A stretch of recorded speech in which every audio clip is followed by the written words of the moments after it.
الله أكبر الله أكبر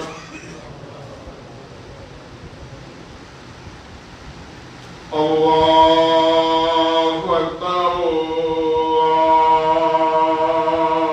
الله أكبر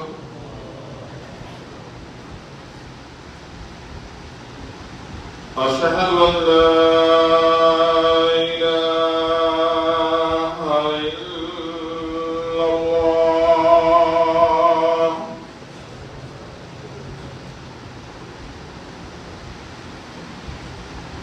أشهد أن لا إله إلا الله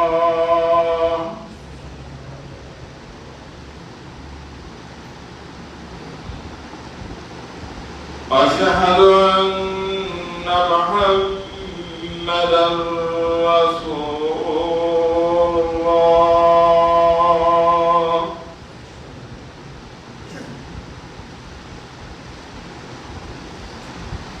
أشهد أن محمدا رسول الله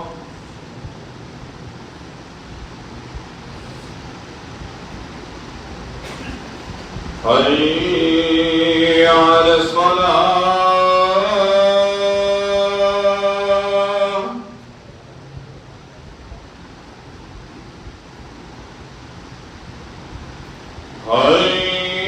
حي على الصلاة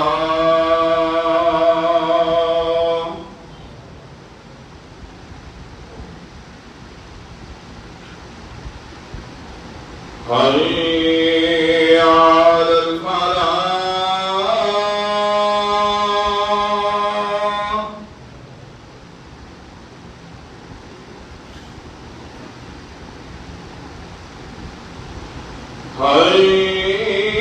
حي على الفلاح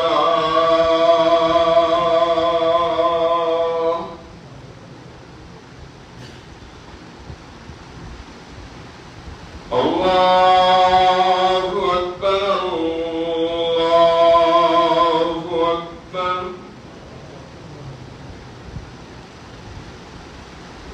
لا إله إلا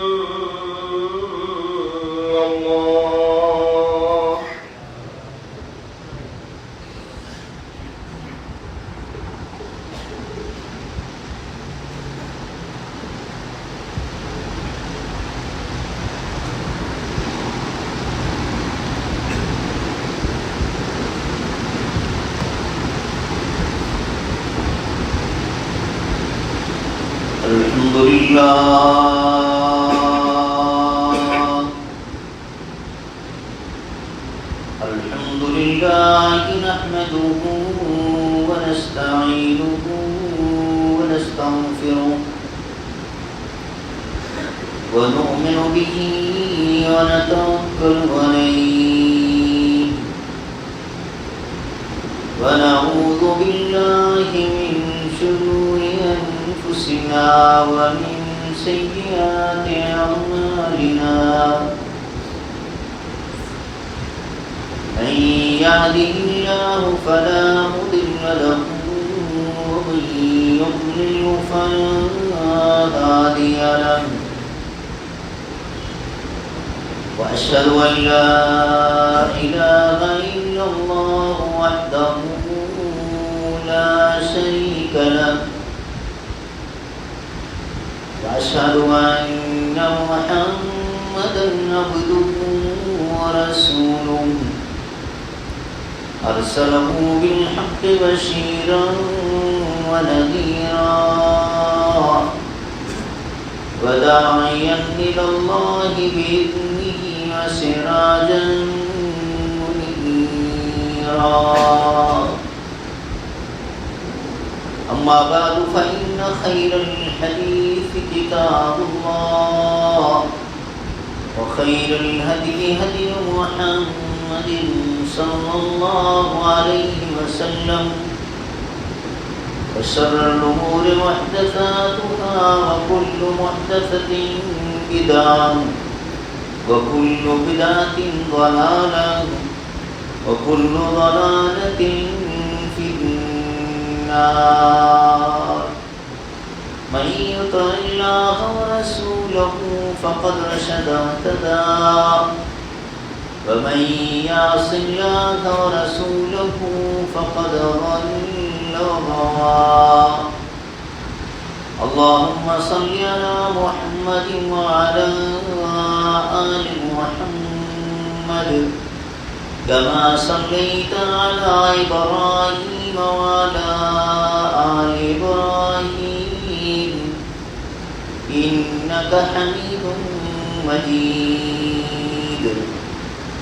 اللهم بارك على محمد وعلى آل محمد كما باركت على إبراهيم وعلى آل إبراهيم إنك حميد مجيد.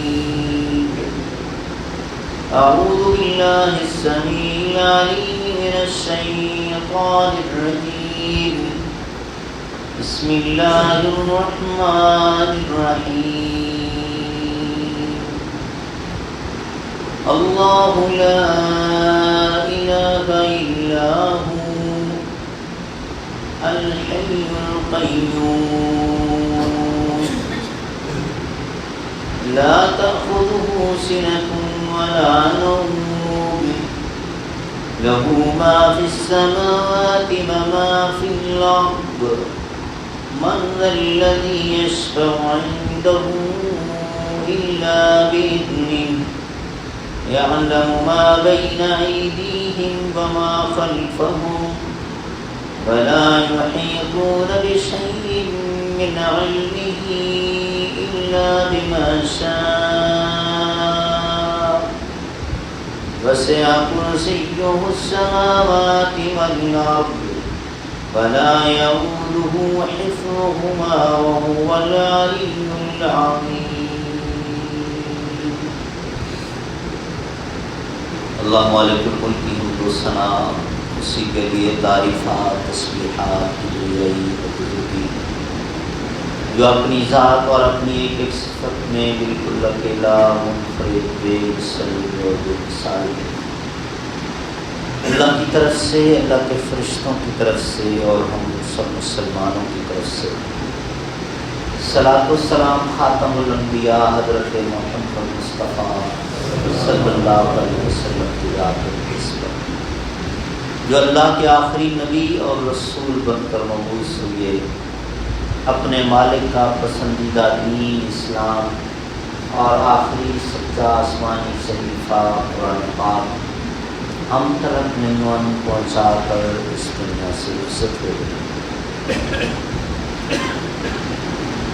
سورۃ البقرہ کی آیت نمبر 255 جو آیت الکرسی ہے. پچھلے خطبہ جمعہ میں تمہیدی طور پر اس عظیم آیت کی فضیلت اور اس کے علاوہ جو باقی اذکار ہیں جو پیارے نبی صلی اللہ علیہ وسلم نے سکھائے ہیں، اسی طرح دعائیں جو ہم مانگتے ہیں اللہ سے، ان کے حوالے سے چند بنیادی اصول آپ کی خدمت میں گوش گزار کیے تھے.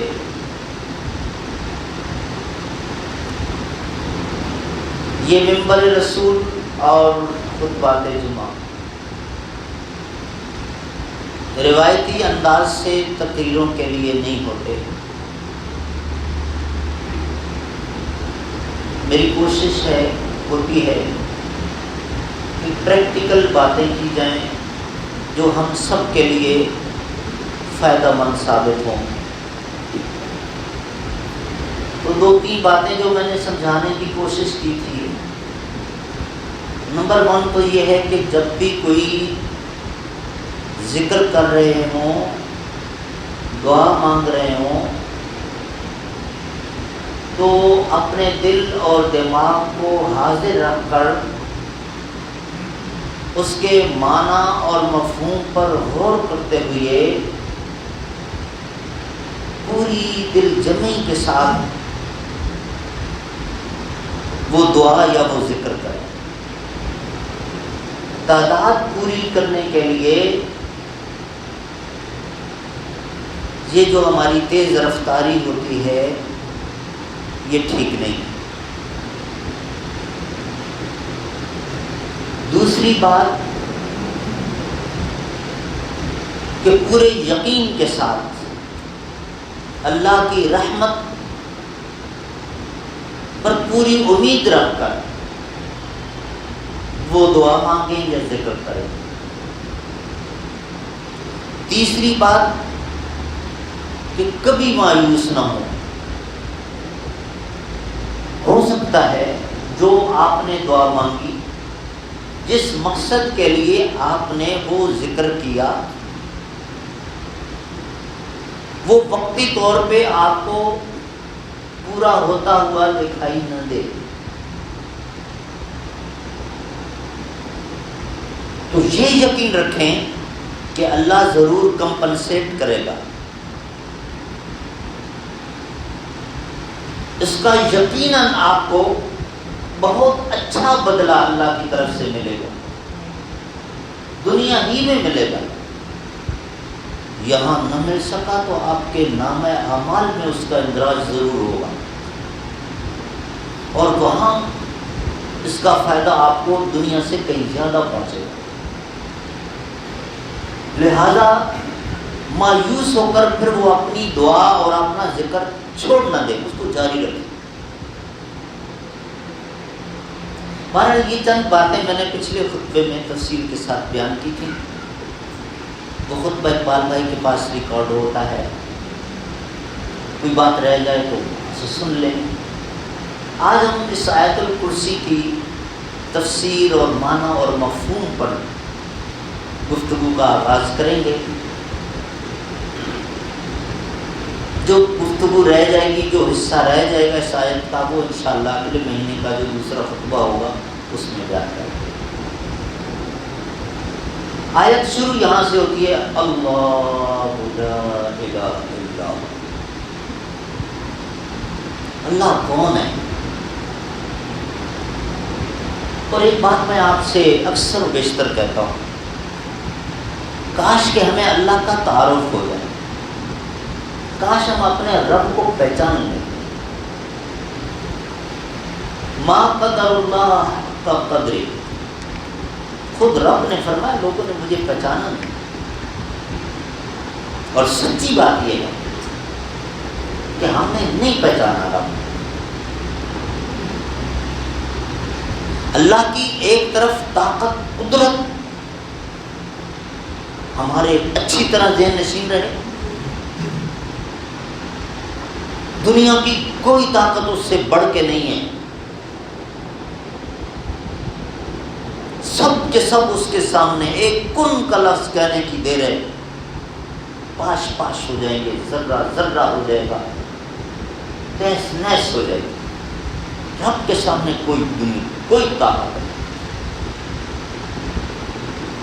تو اللہ کو دنیا کی ہر بڑی طاقت سے بڑا سمجھا، رب کو زیادہ طاقت والا سمجھا۔ اور دوسرا پہلو یہ ہے کہ اللہ کی محبت، اللہ کی رحمت، اللہ کی مہربانی، اللہ کی شفقت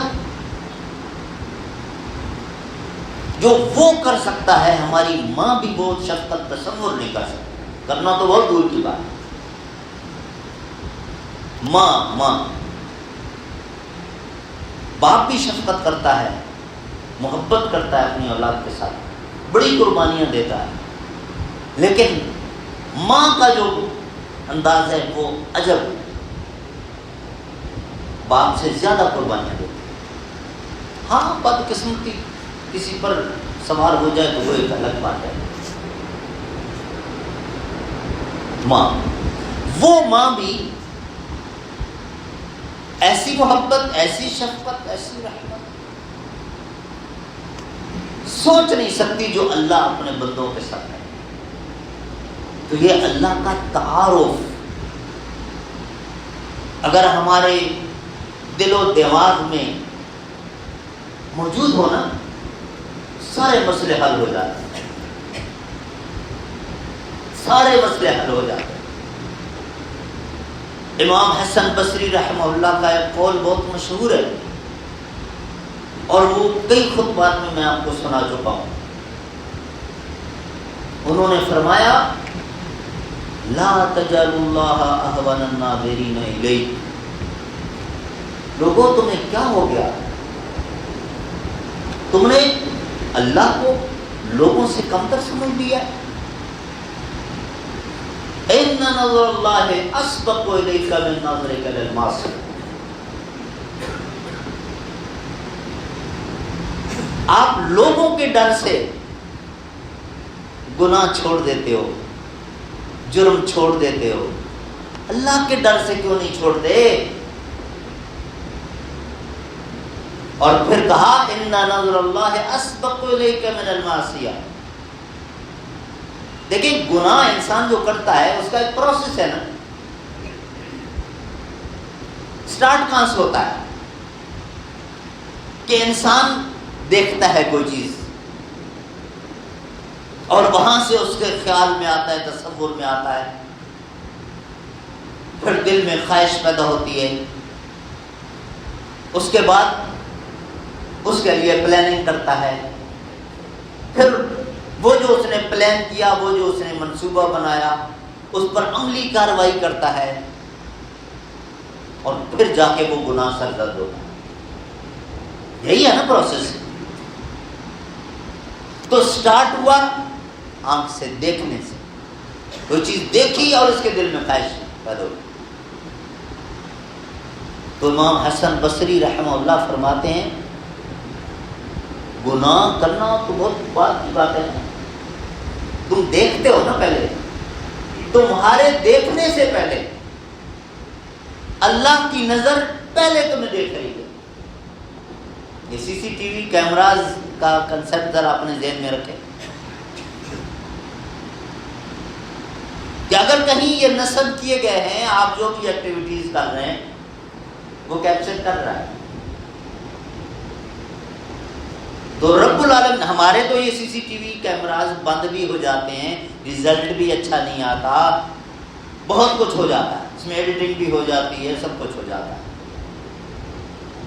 لیکن رب کے جو سی سی ٹی وی کیمراز ہیں نا، ان کی ایکوریسی دنیا تصور نہیں کر سکتی۔ تو اگر یہ بات ذہن میں بیٹھ جائے کہ جو کچھ میں ابھی کرنے لگا ہوں وہ کیمرے میں آ رہا ہے، کوئی کرے گا؟ سپر مارکیٹ میں، کسی اور بڑی مارکیٹ میں کیمراز لگے ہوئے ہیں، چوری کرتے ہوئے ادھر ادھر دیکھتے ہیں، اور کہیں کوئی واردات کرتے ہوئے کیمرہ تو نہیں لگا ہوا۔ اللہ اکبر، یہ تصور اگر دل میں ہو جائے کہ میرا رب مجھے دیکھ رہا ہے۔ دیکھو یوسف علیہ السلام نے کیا کہا تھا زلیخا کو، اب جو واقعہ مشہور ہے اگر اسی طرح ہے تو کہ اس نے جو اپنا وہ بت جس کو خدا سمجھتی تھی اس کے اوپر کپڑا ڈالا، اللہ یوسف علیہ السلام نے تمہارا یہ بت، تمہارا یہ خدا، اس کو تم نے ڈھانپ دیا، اس کی تو آنکھیں بند ہو گئی، یہ تو نہیں دیکھ سکتی کہ میرا رب، اس کی آنکھوں سے کیسے کوئی چیز اوجھل ہو سکتی ہے، میں اس سے کیسے چھپ سکتا ہوں؟ اللہ لا الہ الا اللہ، تعارف کراتے ہوئے اللہ تعالیٰ جانتا ہے لا الہ الا اللہ۔ سجدہ صرف اللہ کے لیے، رکوع صرف اللہ کے لیے، قیام صرف اللہ کے لیے، دعا صرف اللہ سے، قسم صرف اللہ کے نام کی، نظر و نیاز صرف اللہ کے نام کی، ڈر سب سے زیادہ اللہ کا، محبت سب سے زیادہ اللہ کے ساتھ۔ بیٹا چاہیے تو صرف اللہ دے سکتا ہے، بیٹی چاہیے تو صرف اللہ ہی دے سکتا ہے، شفا چاہیے تو صرف اللہ ہی دے سکتا ہے، بھوک لگی ہے، فقر آ گیا ہے، صرف اللہ ہی دور کر سکتا ہے، قرضے میں دب گئے ہو، اللہ ہی راستے مہیا کرنے والا ہے، پریشان ہو گئے ہو، اللہ ہی پریشانیاں دور کرنے والا ہے۔ یہ گنتے چلے جائیں، اپنا جو بھی معاملہ ہے، جو بھی ضروریات ہیں،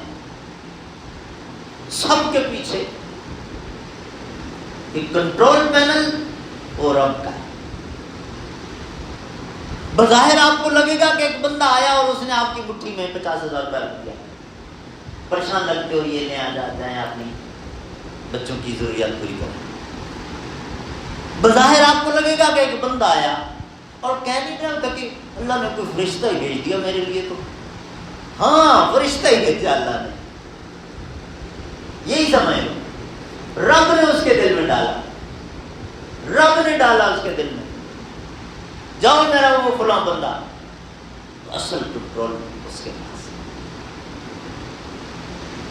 دیکھیں نا فرعون، اس نے تو اتنے بچے سارے ذبح کر ڈالے تھے اس ڈر سے کہ بنی اسرائیل میں آنے والا ہے کوئی تو میرا تختہ الٹ دے گا۔ کرتا کیا؟ رب نے فیصلہ کچھ اور کر لیا تھا، اللہ نے اپنی قدرت دکھائی نا۔ موسیٰ علیہ السلام کو ذبح بھی نہیں ہونے دیا، اور موسیٰ علیہ السلام کی پرورش بھی اس کے گھر میں کروائی۔ آپ مقابلہ کر کے دیکھیں، تو کہتا ہے میں کوئی بچہ نہیں چھوڑوں گا جو میری حکومت ختم کر دے گا، ہمارا مقابلہ کرے گا، تجھے کیا پتا؟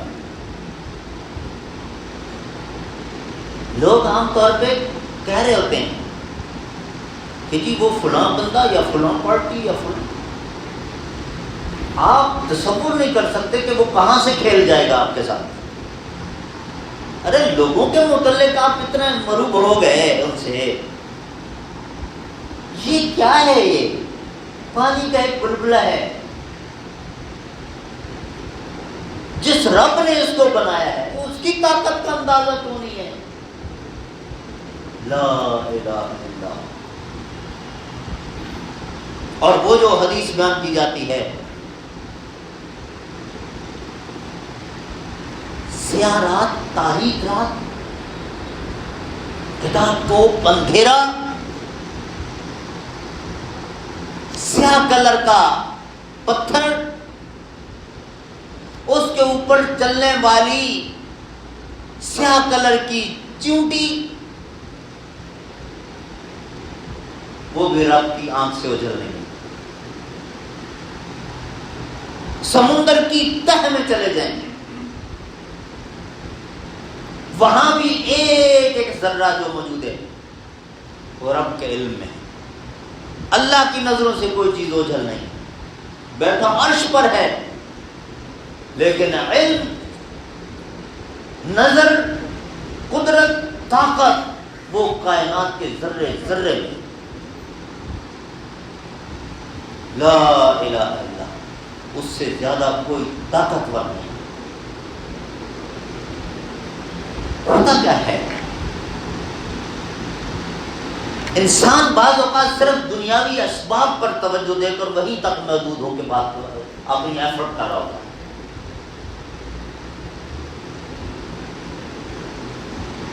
وہ اللہ سے مانگتا ہی نہیں ہے، اللہ کی طرف رجوع ہی نہیں کرتا۔ نبی علیہ السلام نے فرمایا تھا آپ کا جوتے کا تسمہ بھی ٹوٹ جائے نا، اللہ سے مانگو۔ یہ جو ہم کہتے ہیں کہ میرے اکاؤنٹ میں اتنے پیسے پڑے،